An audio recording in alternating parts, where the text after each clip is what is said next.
Assalamualaikum warahmatullahi wabarakatuh. Alhamdulillah wassalatu wassalamu ala rasulillah wa ba'd. Sahabatku, shaimin, shaimat yang dirahmati Allah subhanahu wa ta'ala, ketika memasuki bulan semulia ini, mumpung masih mengawalinya, maka jangan sampai kita kehilangan setiap detik kebaikannya.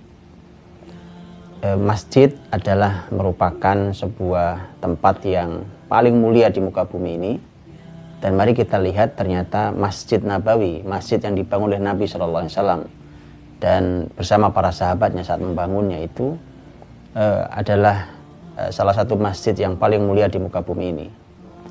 Tempat yang paling mulia di muka bumi, yaitu masjid, ternyata dibangun oleh Nabi SAW dengan konsep wakaf. Dan ini yang terus berjalan dari waktu ke waktu, dilakukan oleh muslimin hingga di negeri kita ini. Masjid Nabawi diawali dari menjemur korma. Korma dijemur di tempat itu. Di tempat itu sekelilingnya ada kuburan, ada kuburan orang-orang musyrik saat itu. Juga tadi tempat penjemuran korma, yang kemudian Nabi SAW yang bergerak dari wilayah Kuba ke arah Masjid Nabawi. Saat itu tentu belum ada Masjid Nabawi, tapi Kuba sudah dibangun oleh Nabi SAW. Nabi bergerak dan semua orang berebut untuk memperebutkan Nabi agar Nabi singgah di tempat mereka. Tapi Nabi SAW menyampaikan dan barang-barangnya diturunkan di rumah Abu Ayyub Al-Ansari. Kemudian Nabi menginap di rumah Abu Ayyub Al-Ansari sampai masjid dan rumah beliau jadi. Di tempat itulah Nabi SAW membangun Masjid Nabawi hari ini. Jadi perlu diketahui bahwa Masjid Nabawi ternyata adalah merupakan bangunan yang dibangun di atas tanah wakaf. Asalnya adalah tanah milik dua anak yatim yang bernama Sahal dan Suhail.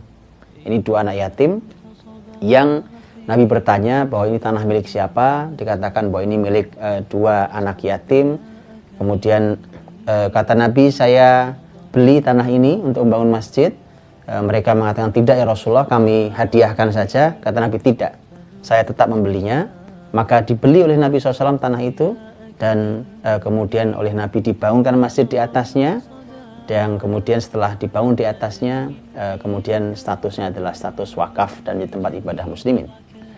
Dan tahun 7 Hijriah, Masjid Nabawi sudah tidak muat lagi, karena di awal Masjid Nabawi itu luasnya kisaran sekitar 70 dhira kali 60 dhira kurang lebih. Jadi artinya sekitar 35 meter kali 30 meter.